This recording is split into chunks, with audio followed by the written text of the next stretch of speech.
Imagine a day when the unexpected becomes the headline, when the bizarre turns into the spectacle, when the world of sports is left utterly flabbergasted. The day was like any other. The stakes were high, the crowd was roaring, and the atmosphere was electric. Little did anyone know it was about to get a whole lot more shocking.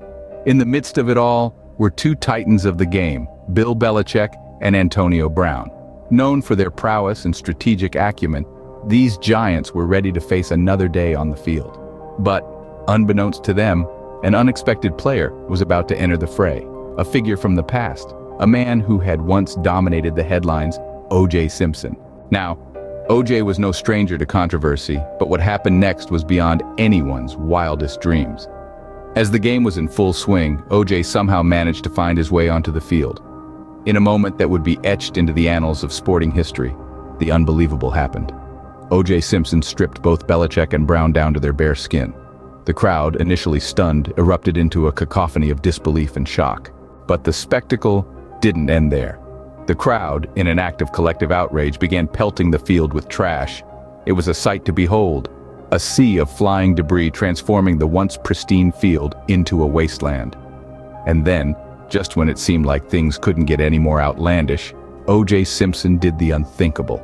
Amidst the chaos, he began urinating on the field. The crowd fell silent, their collective breaths held in shock at the audacity of the act. A ghastly silence hung in the air, punctuated only by the sounds of disbelief echoing through the stadium. The aftermath was as swift as it was severe. The game was halted, and the field was quickly cleared. The incident sparked a media frenzy, with reactions ranging from outrage to disbelief.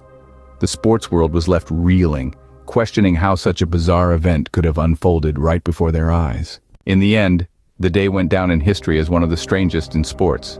A day when the unexpected became the norm, when the bizarre turned into the spectacle, and when the world of sports was left utterly flabbergasted. The story of how Bill Belichick and Antonio Brown were stripped naked by OJ Simpson mid-game, and the subsequent uproar, will forever be a testament to the unpredictability of the sporting world. Just when you thought it couldn't get any more bizarre, right out of the blue, Aaron Hernandez enters the scene. The late NFL player, known for his tumultuous life and career, seemed to have come back from the grave. His apparition, as if a scene straight out of a Hollywood movie, sent a wave of surprise and fear through the crowd. Then, in an act that no one could have foreseen, he began to juggle the footballs that were left on the field. The crowd's reaction was a mix of shock, disbelief, and awe. The spectacle was unlike anything anyone had ever seen before, but the day was not done with the surprises yet. In the midst of all this, Mr. Rupp, the unsuspecting hot dog vendor, suddenly found himself in the spotlight. With a swift and determined move, he grabbed one of the balls mid-air from Hernandez's juggle and threw it with all his might into the goalpost. The crowd was left in stunned silence as the day's events took an even more shocking turn. This day in sports history was shaping up to be not just bizarre, but also completely unforgettable.